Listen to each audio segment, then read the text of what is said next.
আপনারা ইতিমধ্যে জেনেছেন যে আজকে তিনটি বিষয় নিয়ে আলোচনা করার কথা থাকলেও দুইটি বিষয় নিয়ে আলোচনা হয়েছে। এনসিসি নিয়ে আমরা বিরতির সময় বলেছি এনসিসি নিয়ে ঐক্যমত হয়নি এবং এটি পরবর্তী সপ্তাহে অন্যান্য আরও যেই বিষয়গুলো বিগত দিনে ঐক্যমত হয়নি সেটার সাথে আলোচনা করা হবে এবং রাষ্ট্রপতি নির্বাচনের বিষয়টি আজকে আলোচনা সমাপ্ত করা যায়নি। রাষ্ট্রপতির ক্ষমতা বৃদ্ধি করা হবে কিনা সেই প্রশ্ন অনেকেই তুলেছেন।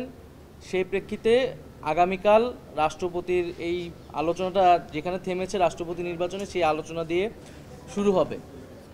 আমাদের জায়গা থেকে আমরা বলেছি যে এনসিসির বিষয়টা আমরা যে মৌলিক সংস্কারের রূপরেখা দিয়েছিলাম ঐক্যমত্য কমিশনের কাছে তার মধ্যে এনসিসি অত্যন্ত গুরুত্বপূর্ণ একটি বিষয়।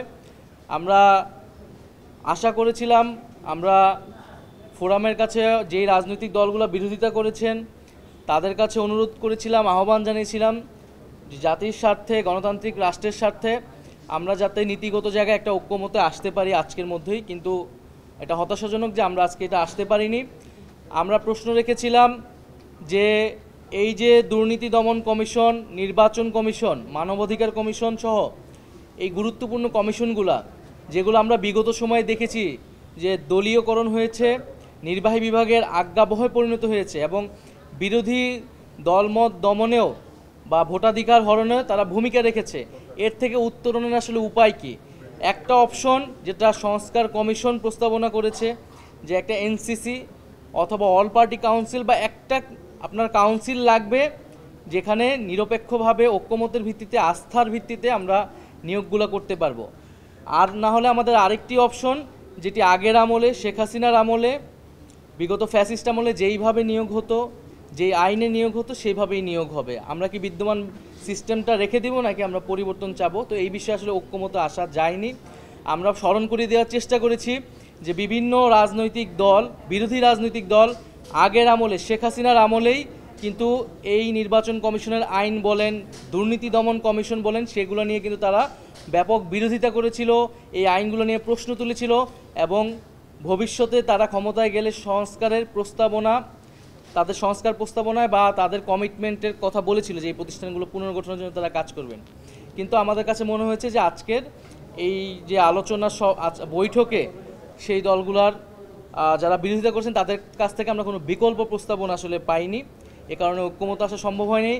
কিছু দল বিরোধিতা করেছেন যারা ঐক্যমত কমিশনেও এনসিসির পক্ষে বলে এসেছিলেন, কিন্তু আজকের আলোচনায় তারা হঠাৎ করেই তাদের অবস্থান পরিবর্তন করেছেন এবং কেন করেছেন সেই ব্যাখ্যাও সুস্পষ্টভাবে আমরা পাইনি। তো ওভারঅল আপনি এখানে আমি নাম নিতে চাই না, এটা তারা যখন তাদের বক্তব্য বলবেন আপনারা সেটা মিলিয়ে নেবেন। তো সার্বিকভাবে এটা আমাদের জন্য আজকের দিনটা একটু হতাশার, কারণ আমরা আজকে আশা করেছিলাম যে এনসিসি বিষয়ে অ্যাটলিস্ট নীতিগত একটা ঐক্যমত আমরা আসতে পারবো যে এই ধরনের এই যে সাংবিধানিক প্রতিষ্ঠানগুলো সেখানে ঐক্যমতের ভিত্তিতে, নিরপেক্ষ বা আস্থার ভিত্তিতে নিয়োগটা হবে, একদলীয়ভাবে আগের মতোভাবে প্রধানমন্ত্রীর ইচ্ছা অনুসারে নিয়োগ হবে না। আমরা বলেছিলাম যে ফরমেশন পরিবর্তন হতে পারে, নাম পরিবর্তন হতে পারে, সেক্ষেত্রে আমরা অ্যাকোমোডেটিং আছি, আমরা আমাদের প্রস্তাবনা আমরা পুনর্বিবেচনা করব। আর যারা বিরোধিতা করছেন তারা যাতে অবশ্যই একটা বিকল্প প্রস্তাবনা দেয়, না হলে আমরা আসলে এই যে গণ অভ্যুত্থান সংস্কার প্রস্তাবনা সেইগুলো ব্যর্থ হবে। কারণ আমরা আগের একটা সিস্টেম যেটা খুবই গুরুত্বপূর্ণ, এই রাষ্ট্রীয় প্রতিষ্ঠানগুলো সেগুলো আগের নিয়মে চলবে, এই ধরনের শঙ্কা সংশয় আসলে তৈরি হয়েছে আজকের আলোচনার পরে।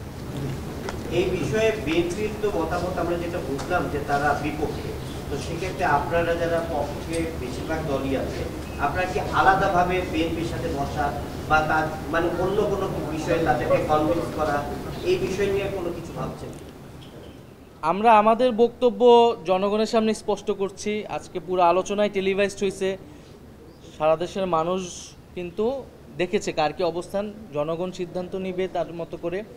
আর ঐক্যমত কমিশন রয়েছে, আমরা মনে করি এটি ঐক্যমত কমিশনের দায়িত্ব যে একটা যৌক্তিক বিষয়ে, মৌলিক সংস্কারের বিষয়ে কিভাবে দলগুলোকে ঐক্যমতের পক্ষে আনবে। যেটা হচ্ছে এর আগে দুপুরে ইসলামী আন্দোলন, তারপর জামাত বলে গেল যেই বিষয়গুলোতে কনসেনসাস হবে না, ফাইনালি ঐক্যমত্য হবে না, কারণ ঐক্যমত্য করা খুব কঠিন কাজ, সেই বিষয়গুলোতে তারা গণভোটের মাধ্যমে ওইগুলোর বাস্তবায়ন চায়। এনসিপির অবস্থান কি? আপনারা তো একসময় গণপরিষদের কথা বলেছিলেন, যদিও সেটা সম্ভবত ক্ষীণ।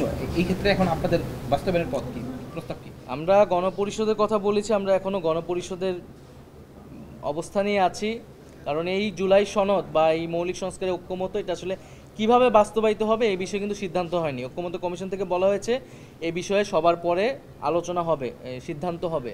তো সেই জায়গা থেকে আমরা দেখব যে আসলে কোন কোন বিষয়ে ঐক্যমত হচ্ছে, সংস্কারের দলিলটা কীরকম হচ্ছে। কারণ আমরা বলেছি মৌলিক সংস্কার হলেই আমরা এই দলিলকে সমর্থন করব বা এই প্রক্রিয়ায় যাব, তখন আমরা আমাদের কনসিডারেশন করা লাগবে সেটা আমরা চিন্তা ভাবনা করব।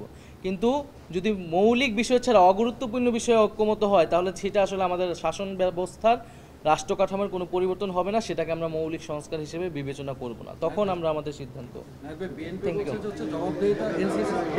জবাবদিহিতা নিশ্চিত করা যায়। এনসিসির জবাবদিহিতার বিষয়টা নিয়ে কোনো